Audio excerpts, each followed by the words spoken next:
여러분과 함께 말씀을 나누겠습니다. 많은 직장인들 또 학교 다니는 우리 청년들도 똑같죠. 주말에는 시체 놀이에 빠져 있습니다. 주중에 열심히 일하고 공부하고 나면 주말에는 꼼짝도 하기가 싫죠. 그래서 집에서 시체처럼 누워만 있습니다. 밖에 나가 몸을 움직이면 기분이 좀 더 전환된다는 걸 알지만 주말엔 귀차니스트가 되고 말죠. 당연히 꾸미지도 않습니다. 호타루의 빛이라는 일본 만화에 이런 모습과 비슷한 주인공이 등장하죠. 직장에서 매우 세련되게 차려입고 어려운 일을 척척 해내는 능력 있는 사람인데 일만 끝나면 데이트는커녕 추리닝 차림으로 집에서 맥주만 마십니다. 평소 일과 인간관계에 지치다 보니 주말에는 가급적 사람을 멀리하고 골방에 갇혀서 휴식을 추구하는 현대인들이 오늘날 많이 있습니다.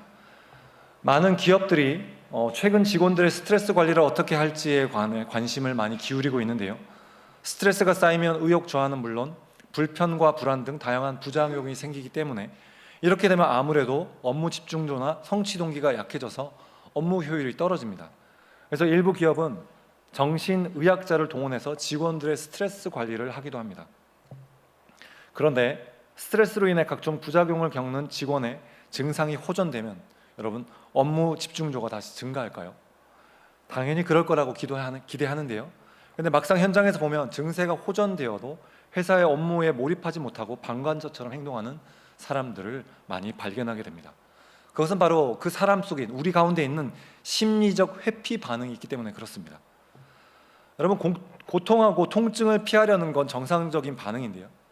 마음을 피곤하게 하는 걸 아예 안 보고 피해버리면 삶의 충전에도 잠깐은 도움이 되는 것 같습니다.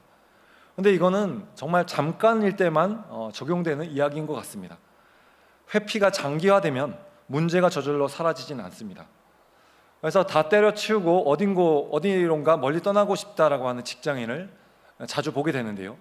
현대인은 스스로의 가치를 높여서 더 사랑받는 존재가 되려고 치열하게 경쟁하다가 그만 너무 지쳐버려서 회피라는 가짜 자유를 찾게 됩니다. 그러나 회피, 그냥 도망치는 것은 제대로 된 해결책이 아닌 것이죠. 청년 여러분, 지난 한 주 동안 여러분 아마도 정신없는 바쁜 한 주를 보내셨을 것입니다. 학업이든 일이든 그래서 내려놓고 그냥 다 포기해버리고 도망가고 싶으십니까? 그런데 여러분, 하나님이 지으신 우리 인간 사람은 우리의 진짜 휴식은 언제 맛볼 수 있냐? 바로 하나님을 깊이 만날 때, 하나님과의 그 관계 안에서 우리는 진짜 휴식을 발견할 수 있습니다. 오늘 이 예배를 통해서 하나님은 반드시 저와 여러분을 새롭게 회복시켜 주실 것입니다. 그 하나님의 위로의 메시지와 회복의 메시지가 오늘 준비되어 있습니다. 여러분, 이 시간 여러분에게 한 권의 책을 좀 소개하고 싶은데요. 프레젠스라는 책입니다. 에이미 커디라는 분이 쓴 책인데요.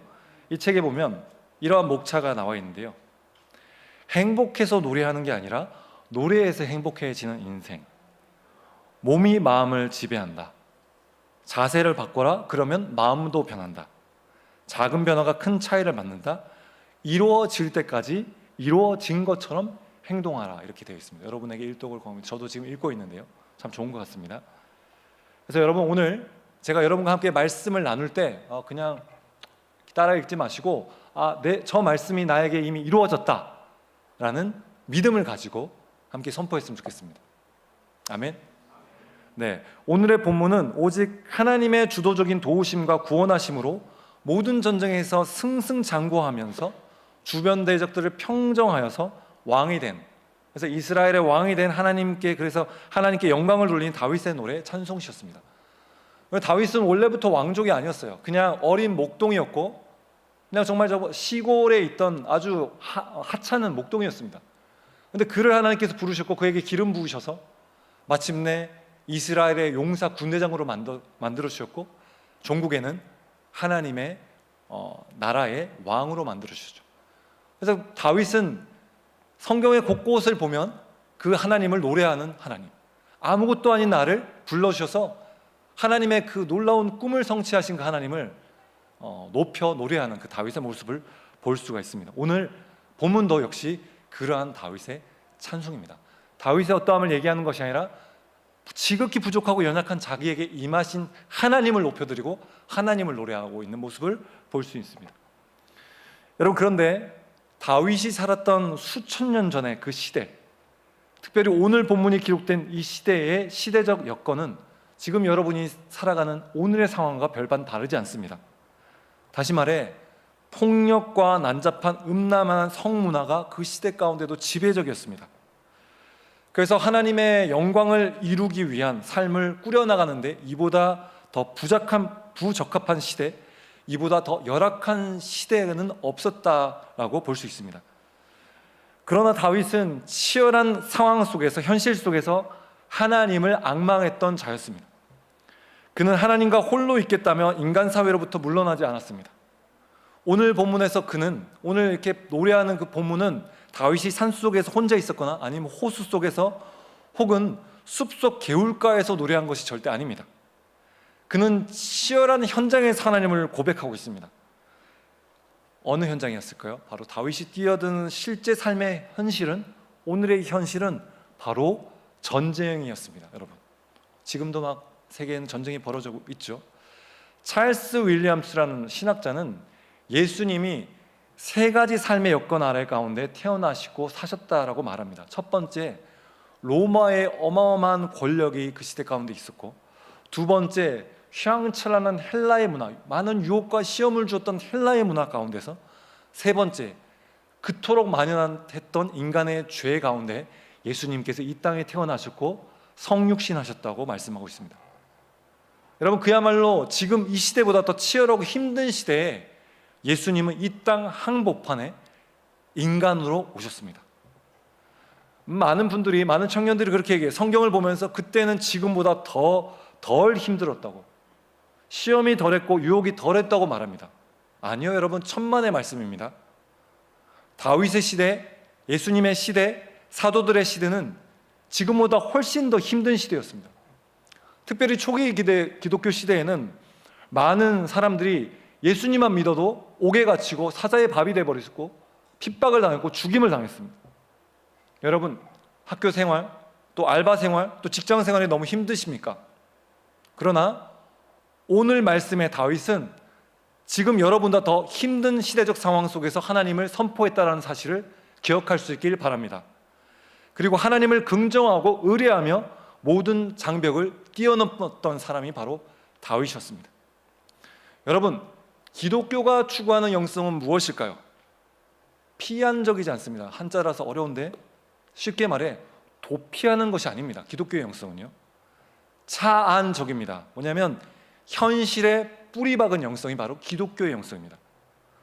여러분, 주님의 몸된 이 교회는 산속에 있지 않습니다. 저 멀리 어두운, 사람이 범접하기 힘든 곳에 있지 않습니다. 수도원처럼 일상과 떨어진 곳에 있지 않죠. 이 교회는 바로 방배동이라는 이 도시 한복판, 서울의 한복판에 있습니다. 그렇습니다. 여러분, 교회는, 우리 그리스도인들은 일상을 돌파하는 영성을 추구해야 할 것입니다. 현실의 삶의 문제를 절대 우리 그리스도인은 회피하지 않습니다. 그것을 이겨내고 넘어가며 초국하는 신앙이 바로 제가 믿는, 우리 여러분이 믿는 기독교 신앙의 본질일 것입니다. 옆 사람에게 고백할까요? 현실을 돌파합시다. 함께 29절 말씀을 다시 한번 읽어보겠습니다. 29절 말씀 시작.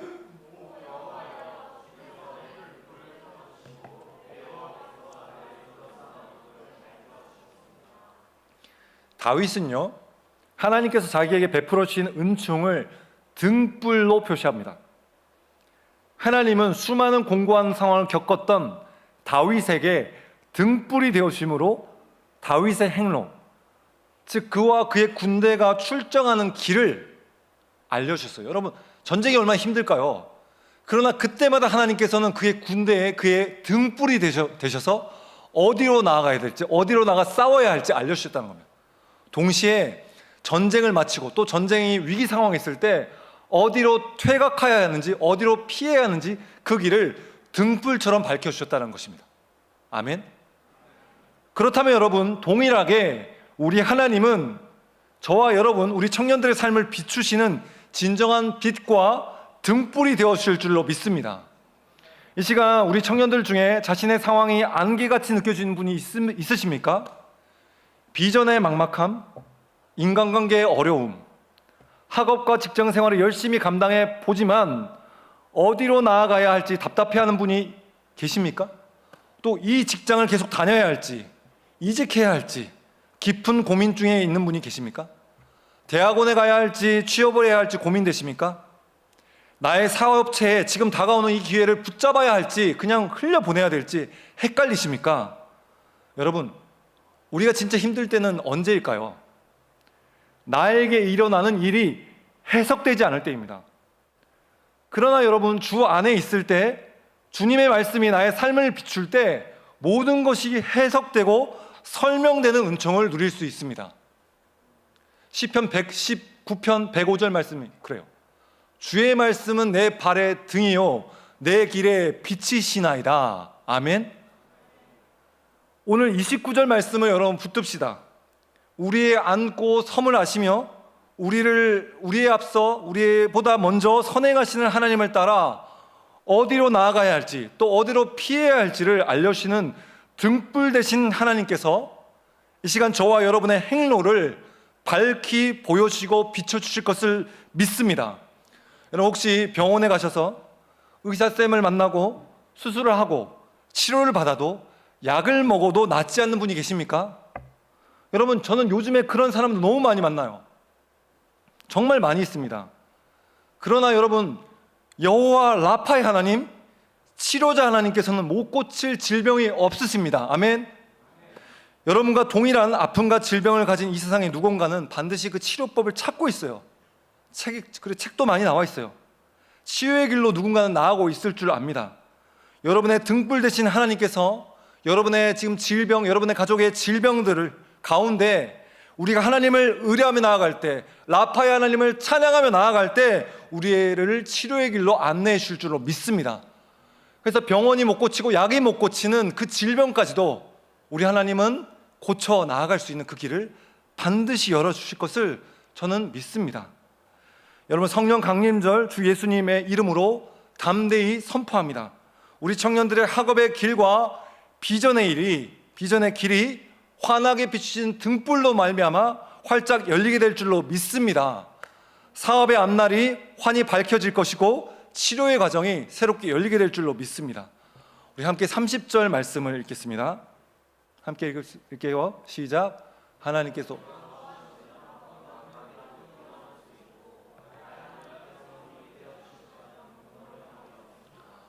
올해 저는 이 말씀이 저의 레마의 말씀이에요. 저의 심장에 확 박힌 말씀. 그래서 이 말씀을 붙들고 계속 기도하는 말씀이 오늘 30절 말씀이네요. 여러분, 이 말씀처럼 다윗은요 지금 위험한 전장 가운데 있습니다. 전쟁 가운데 있어요. 그런데 주를 의뢰하고 적진으로 달리며 정말 주님을 의뢰하면서 막 달려나가는 거예요. 그랬을 때 하나님께서 자신을 새롭게 하시고 자신의 하나님을 의지하고 성벽을 뛰어넘게 되는 은총을 얻게 되었다라고 30절에서 고백하고 있습니다. 여러분, 지난 부활절에도 제가 나눴는데요, 부활하신 예수님이 제자들 가운데 찾아오셨을 때 어떤 모습이었어요? 그때 그 문이 닫혀져 있어요. 문이 분명히 닫혀져 있었다고요. 근데 예수님이 어떻게 하세요? 그 문을 그냥 열지도 않고 통과해 버리십니다. 너무 어이가 없습니다. 어떻게 이런 일이 일어날까? 여러분, 예수님은 그와 같으신 일을 하시는 분입니다. 제가 아까 얘기했듯이 우리의 신앙은 피한적이 아니라 차한적이라 그랬죠. 현실의 삶을 있는데, 현실의 삶이 있는데 그 현실에 제한받지 않고 그 현실의 삶을 능히 넘어서는 신앙이 바로 기독교 신앙인 것입니다. 여러분, 이것이 바로 기독교 신앙의 본질 초월성입니다. 오늘 이 30절이요. 예수님은 누구신가요, 여러분? 사망과 어둠을 생명으로 삼키신 분이십니다. 사망이 있는데 그 어둠을 예수님의 생명으로 삼켜버렸다고요. 여러분, 아멘? 어둠을 빛으로 밝히신 분이 바로 예수님입니다. 초월적 은혜의 핵심, 예수님의 부활은 예수님의 것만이 아닌 것입니다. 그 예수님을 나의 주님으로 고백하는, 그 주님을 믿는 모든 자들의 것이 바로 초월적인 이 부활의 능력이 바로 우리의 것입니다. 우리 역시 오늘 다윗처럼 전쟁과 같은 우리 삶에서 마주한 모든 장벽, 성벽을 오직 주를 의뢰할 때 뛰어넘게 될 줄로 믿습니다. 여러분, 삶의 문제들은요 그냥 시간이 흐른다고 절대 해결되지 않습니다. 세월이 흐른다고요? 저절로 그냥 그것이 없어지지 않아요. 혹시 이 자리 가운데 뛰어넘기 힘든 거대한 성벽, 장벽을 만나서 지쳐서 낙담하고 있는 청년들이 있습니까? 내가 죄를 이긴 것 같은데 또 넘어져서 좌절하고 있는 분이 계십니까? 거대한 벽 앞에 눌려버려서 계속 회피하고 있는 청년들이 있습니까? 이 시간 믿음으로 30절 말씀을 취하십시오.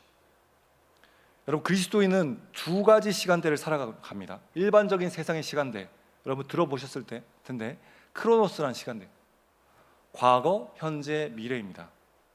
그래서 내가 지금 현재에 열심히 살아가느냐 살아가지 않느냐에 따라 미래가 결정되는 그러한 크로노스의 시간대를 살아간다라고 믿어요. 그러나 여러분, 하나님의 시간대가 있는데 따라할까요? 카이로스. 다시 한번, 카이로스. 하나님의 시간대는 뭐냐면 이 크로노스의 일반적인 우리가 살아가는 이 시간대에 침투하는 초월적인 시간입니다. 이 시간대는 완성된, 선치된, 다시 말해 이미 이루어진 미래로부터 오는 것입니다. 그러니까 우리는 과거, 현재, 미래로 살아가는데 그게 아니라 하나님의 카이로스는 미래로부터 오는 거예요. 여러분, 대림절 혹시 들어봤어요? 어드벤투스, 헬라운, 라틴어인데요, 미래에서 침투한다는 뜻입니다. 완성된 미래가 우리에게 다가온다는 것이에요. 예수님이 가르쳐 주신 기도에 이런 기도가 있습니다. 아버지의 나라가 임하게 하시고 아버지의 뜻이 하늘에서 이미 이루어졌듯이 어떻게 해요? 땅에서도 이루어지게 하여 주십시오. 여러분, 그 기도가 최고의 기도인 것이죠. 여러분이 뭔가 열심히 해서 그것이 바뀌어지는 것이 아니, 여러분을 향한 태초로부터, 창조 전부터 여러분을 향한 이미 하나님의 계획이 이루어져 있어요. 근데 그것을 내가 아멘으로 받아들이고 하나님 임하시옵소서 할 때 미래로부터 완성된 미래가 여러분에게 오는 것입니다. 아멘. 그래서 여러분, 간절히 그 하나님의 카이로스 시간대를 갈망하는 자에게 그러한 축복을 누릴 수 있는 것입니다. 우리의 인생의 시간대에서 하나님을 믿을 때 그 시간대에 하나님의 카이로스가 침투하여 크로노스의 삶을 뛰어넘는 초월적인 삶이 펼쳐지게 되는 것입니다. 지난 금요일날 제가 몇몇 청년들과 같이 또 청계산 가서 기도를 했는데 오늘 이 말씀을 준비하고 있어요. 갑자기 본문이 바뀌었어요, 금요일날. 그래가지고 하나님, 어떻게 제가 도서관에 가서 6시간 정도 설교를 준비할 거야 하다 그냥 산 가서 기도하자 하고 했는데 책을 무려 3-4권을 갖고 와서 올라갔어요. 근데 여러분, 2시간 정도 만에 책을 그냥 다 읽었다는 얘기고요. 읽은 것보다 더 확실한 논제를 빼내면서 설교 준비가 그냥 끝나버렸습니다. 이게 뭐냐면 여러분이 볼 때는 10시간, 12시간이 걸릴 수 있지만 내 그 삶 가운데 하나님의 시간대가 침투해 보면 그냥 정말 1시간 만에 끝날 수 있는 축복을 얻을 수 있는 것입니다. 여러분, 그것이 바로 하나님의 은혜라고 믿습니다. 그래서 여러분이 간절히 여호와를 앙망하며 의뢰하면 그 장벽과 성벽을 뛰어넘을 수 있는 하나님의 시간대가 내게 침투하여서 실제로 그것을 뛰어넘는 축복을 얻게 됩니다. 그럴 때 여러분, 내가 한 것이 아니죠. 이거는 하나님이 한 것이죠. 그럴 때 하나님의 영광이 나타나게 됩니다. 여러분, 다윗은 또한 구체적으로 자신의 삶에서 마주한 장벽과 성벽을 어떻게 넘어설 수 있었을까요? 우리 33절, 34절 말씀을 함께 읽겠습니다. 시작. 내 견고한 요새시고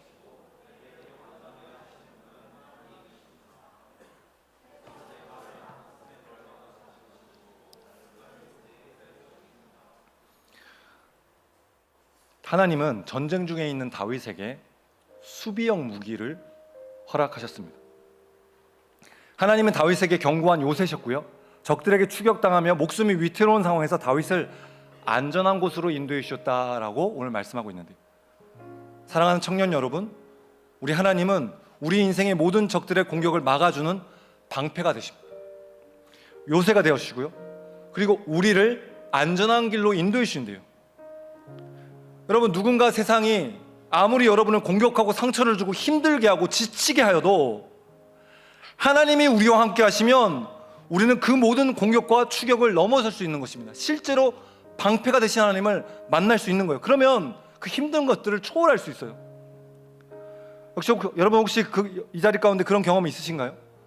주변 사람들이 다 안 된다고 하는데, 위험하다고 하는데 하나님께서 그 모든 것을 이겨낼 수 있게 하시고 되게 하시는 그런 은혜, 그 은혜를 경험한 적이 있으십니까? 여러분, 하나님은 전쟁과 같은 이 땅을 살아갈 때 다윗처럼 우리에게도 수비형 무기를 주세요. 말씀으로 무장할 때 하나님은 우리의 방패가 되어주시고 우리의 요새가 되어주시고 위험한 상황에도 우리를 안전한 곳으로 인도해 주십니다. 여러분, 혹시 이 자리 가운데 이사를 해야 하거나 해외에 출타를 해야 하거나 이직을 해야 하는 상황이 있으신가요? 오늘 33절 말씀처럼 안전한 길로 우리를 인도하시는 그 하나님을 진짜 믿었으면 좋겠습니다. 그 말씀을 취하십시오. 뿐만 아니라 하나님은 우리의 걸음을 넓게 해주시고 넓은 곳, 높은 곳으로 인도해 주신다고 오늘 말씀하고 있어요. 우리 발이 미끄러지지 않게 해줍니다. 그래서 여러분, 우리가 말씀과 기도를 통해, 예배를 통해 성령 하나님을 간절히 열망할 때 어떤 일이 벌어지냐? 오늘 성령 강림 주일이잖아요. 성령님의 그 상승 기류가 우리를 어디로 데려가느냐? 하늘 보좌 우편에서 쉬지 않고 기도하시는 예수님께서 우리를 데려가세요. 그래서 주님과 함께 높은 곳에 서게 하시고, 또 창조주 하나님의 그 넓은 세계 가운데 우리를 견인하셔서 하나님의 관점으로 모든 것을 바라보게 하십니다. 주께서 우리를 넓은 곳으로, 높은 곳으로 인도하실 때 우리의 생각과 마음, 오감은 하나님의 관점으로 거듭나서 하나님의 위대하심과 전능하신 그 풍요로운 가운데 휩싸이게 돼요. 여러분, 그런 경험 있잖아요. 은혜가 있을 때 다르게 보여요. 전에는 너무 이게 큰일이었고 이거 끝나면 나는 끝날 것 같은데, 하나님의 은혜 가운데 있으면 그냥 아무것도 아닌 일이 되어버리는 것입니다. 오늘 이 예배 자리에 나온 우리 청년들 가운데 34절 말씀이 깊이 경험되기를 축복합니다. 무엇보다 나를 높은 곳에 세우시는 성령님과 자주 교제하다 보면 우리 청년들의 영적인 시야와 내면의 시야도 자연스럽게 넓어져요. 마음의 도량이 넓어지게 되고요, 소시민에서 대인배로 변화되게 됩니다. 그래서 인생에서 마주하는 일들, 하나님 편에서 하나님의 관점에서 별것도 아닌 일에 크게 개의치 않게 되고 일희일비하지 않게 됩니다. 우리를 넓은 곳으로 인도하시는 성령님은 신압으로 우리의 인격과 지경을 넓히시고 궁극적으로 도량이 큰 하나님의 사람, 스케일이 큰 인생으로 변화시켜 가십니다. 옆 사람에게 고백할까요? 도량 큰 인생이 되십시다. 도량 큰 인생이 되십시다. 네. 특히 여러분, 34절에서 암사슴의 발이라는 표현은요, 암사슴이 산의 능선을 따라 민첩하게 뛰는 모습을 그리고 있습니다. 다시 말해, 하나님께서 전쟁 가운데 피할 길, 구원의 길을 절박하게 요청하는 다윗을 암사슴처럼 민첩하게 하셔서 바위 틈에 난 그 길을 주파하게 하신다는 뜻입니다. 여러분, 에베소 6장의 전신갑주에 나오는 말씀 안에도 이 복음의 신이라는 표현이 있는데, 이 암사슴의 발과 연결이 돼요. 오늘 우리 청년들의 발이 암사슴의 발이 되길 축복합니다. 그래서 모든 위험과 시험을 민첩하게 피하여서 오직 하나님께 피하게 하시고 이끄시는 그 길로 나아갈 수 있기를 바랍니다. 우리 함께 36절, 37절 말씀을 읽겠습니다. 주님, 주께서 구원의 방패로 나를 막아주시며 주께서 안전하게 지켜주셔서 나의 담력을 키워주셨습니다. 내가 발걸음을 담담하게 딛도록 주께서 힘을 주시고 발목이 떨려서 잘못 디디는 일이 없게 하셨습니다. 여러분, 여기서 하나님은 다윗에게 어떤 화살이나 공격 무기도 막아낼 수 있게 하는 구원의 방패를 허락해 주셨습니다. 이 또한 에베소 6장의 믿음의 방패와 연결되는데요, 계속해서 37절에서 다윗은 자신의 발걸음을 넓게 하시고 그 발에 미끄러지지 않도록 지켜주신 하나님을 찬양하고 있습니다. 뭐냐면 아까 제가 표현했듯이 미끄러질 수밖에 없는데 미끄러지지 않는 거예요. 넘어질 수밖에 없는 그 상황 가운데 넘어지지 않는 그 축복이죠. 이제 공격형 무기가 등장하는데요, 함께 35절과 40절 말씀을 함께 읽겠습니다. 주께서 나를 훈련시켜 싸우게 하시니 내 팔이 노쇠로 만든 활을 당길 수 있습니다. 주께서 나를 힘으로 무장시켜 싸우게 하시고 적들을 내 발 아래 굴복하게 하셨습니다. 여러분, 여기서 내 손을 가르쳐 싸우게 하신다는 표현은 하나님께서 다윗의 손을 능숙하게 하심으로써 전쟁 기술을 가르쳐 주셨다는 뜻이고요, 또한 하나님께서 다윗이 노화를 자유자재로 구사할 만큼 그의 팔을 강하게 단련하셨다라고 표현되고 있습니다. 여러분, 혹시 양궁해 보신 분 계세요? 양궁의 그 활시를 당기려면 여러분 어마어마한 힘이 필요해요. 근데 오늘 여기서 보니까 노화를 당기게 하셨다는 거예요. 그러니까 엄청난 그 힘을 하나님께서 다윗에게 팔에 허락해 주셨다는 말씀입니다. 또 40절에서 하나님은 전쟁에서 승리하시도록 할 수 있도록 다윗에게 힘으로 능력으로 무장시켜 주셨다라고 오늘 말씀하고 있습니다. 사랑하는 우리 청년 여러분, 여러분이 지금 몰입하고 있는 영역, 직업의 영역이 무엇입니까?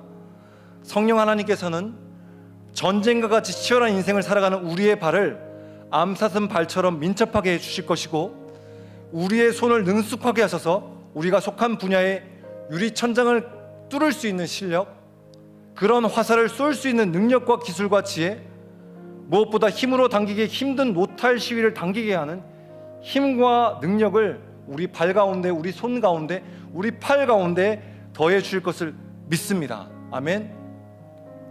여러분, 다윗 삶에서 가장 특징적인 것 한 가지를 고른다면 바로 하나님입니다. 다윗은 하나님을 믿었고, 하나님을 생각했고, 하나님을 상상했고, 하나님의 이름을 불렀고요, 하나님께 기도했어요.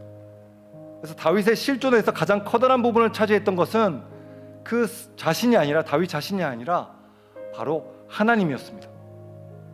다윗이 온통 하나님으로 젖어 있었다는 증거는 그가 풍부한 은유를 썼다는 데서 찾을 수 있는데요, 반석, 하나님은 나의 반석이십니다, 요새이십니다, 방패이십니다, 구원의 뿌리십니다, 산성이십니다, 피난처이십니다 등 그가 보이는 모든 것을 다 하나님으로 연결시킨 사람이 바로 다윗이었습니다.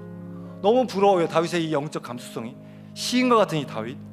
그래서 여러분, 성경에서 등장하는 인물 중 최고의 표현력을 가졌던 사람은 바로 이 다윗이었습니다. 하나님이 어떤 분인지를 깨닫고 경배와 찬양을 드리는 일에 있어서 자신을 마음껏 정확하게 표현할 수 있었던 은사와 축복을 받았던 사람이 바로 다윗이었습니다. 오늘도 다윗은 은유로 하나님을 묘사합니다. 창조 세계, 보이지 않는 세계, 하늘과 땅의 모든 것을 하나님으로 표현하고 있습니다. 그에게 하나님은 인격적인 분이셨고 지금 여기에 계신 분이셨습니다. 이처럼 다윗은 하나님에 대해 주목하고 명명했던 모든 것을 빠짐없이 자신의 언어와 기도로 삼았던 것입니다. 기도했고 경험을 기도로 삼았습니다. 그리고 기도를 통해 그에게 일어난 모든 일은 그의 내면에서 하나님의 구원이 되었던 것입니다. 여러분, 혹시 카라 기억나시나요? 제가 2달 전에 설교한 내용인데요, 설교를 많이 들어도, 성경을 많이 읽어도 내 삶에 변화가 없는 이유는 무엇일까? 라고 제가 도전했었죠. 뭐가 없었다 그랬어요? 카라가 없었다는 거죠. 즉, 그 말씀의 그 단어를 내 입을 열어 선포하는 거. 아까 제가 프레젠스에서 얘기했던 것처럼 기뻐해서 노래하는 것이 아니라 내가 노래할 때 기뻐해진다는 것처럼, 여러분, 하나님의 말씀에 어떤 표현력이 있는데 그 말씀은 그냥 생각으로만 묵상하지 말고 입을 열어 그 말씀을 내 말씀으로 열어 선포하고 담대하게 외칠 때 그 말씀이 저와 여러분에게 실제로 경험된다는 것입니다. 우리 히브리서 4장 12절 말씀 함께 마지막으로 읽어보겠습니다. 함께 읽어볼게요. 시작. 하나님의 말씀.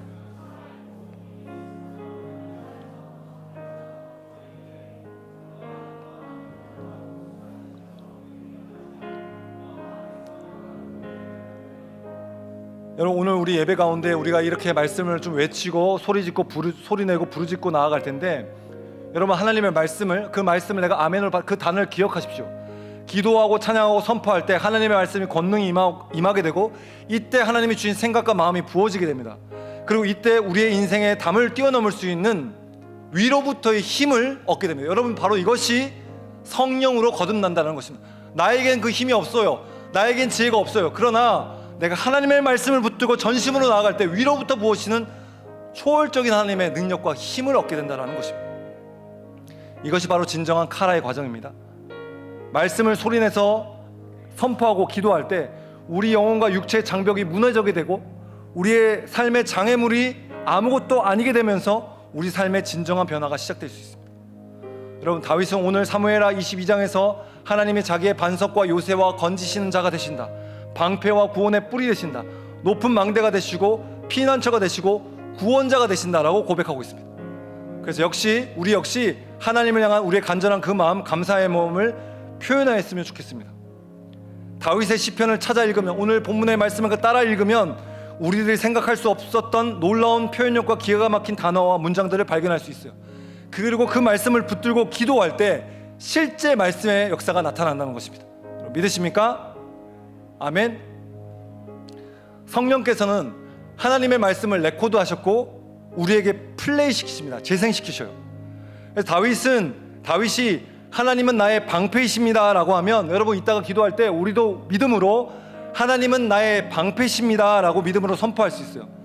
다윗이 하나님은 나의 요새이십니다 라고 선포했기 때문에 우리 역시 믿음으로, 그렇지, 하나님은 나에게도 요새이시지 라고 공감하며 선포할 수 있습니다. 하나님께서 나의 등불이 되신다는 그 고백을 우리의 어두운 상황에 대입하며 선포할 때 실제로 하나님께서 우리의 등불이 되어 주실 것입니다. 또한 지금 인생 가운데 거대한 장벽, 담이 있다면, 성벽이 있다면 오늘 다윗의 고백처럼 내가 여호와를 의뢰함으로 그것을 뛰어넘습니다라고 고백하며 선포할 때 실제로 그것을 뛰어넘게 되는 것이라고 저는 믿습니다. 여러분, 오늘 우리는 성령 강림 주일을 맞이했습니다. 여러분, 성령님은 어려운 시대적 여건으로 우리의 힘든 상황으로 인해 절대 제한받지 않는 분이 바로 성령님이 되십니다. 여러분, 오히려 성령님은 그런 제한 속에서 일하기로 작정하십니다. 예수님의 시대도 그렇게 어렵고 다윗의 시대도 어려웠습니다. 여러분, 우리도 힘들고 어렵죠. 그러나 여러분, 성령님의 일하심을 막을 수 있는 여건이란, 시대란 절대로 존재하지 않는 것입니다. 성령님은 어떠한 여건 속에서도, 치열한 전쟁의 상황 속에서도, 여러분의 치열한 삶 속에도 일하고 계십니다. 하나님은 그분의 나라를 만들어가는 일에 있어서 그 어떤 여건이라도 초월시킬 수 있는 분이 바로 성령이십니다. 여러분, 다윗의 시대처럼 오늘 이 시대, 우리도 쉽지 않은 시대 여건에 살고 있습니다. 다윗 시대의 폭력과 전쟁과 난잡함이라는 문화 현상은 오늘 이 시대에도 그다지 변하지 않는 것 같습니다. 그러나 이러한 현상들 자체가 곧 하나님의 전능하심을 드러낼 재료입니다. 우리 삶에 많은 장벽과 방해와 공격들이 있습니다. 그러나 여러분, 성령 안에서는 아무것도 장벽이 될 수 없습니다. 오늘 성령님으로 말미암아 여러분은 현실을 초월하는 모든 장벽을 뛰어넘는 은총을 누리게 될 것입니다. 이 시간 함께 우리 오늘 찬양 예배인데 우리 함께 찬양하면서 하나님 앞에 나아갔으면 좋겠습니다. 다 함께 자리에서 일어나서 우리 예수의 그리스도 되심 이 찬양했으면 좋겠습니다.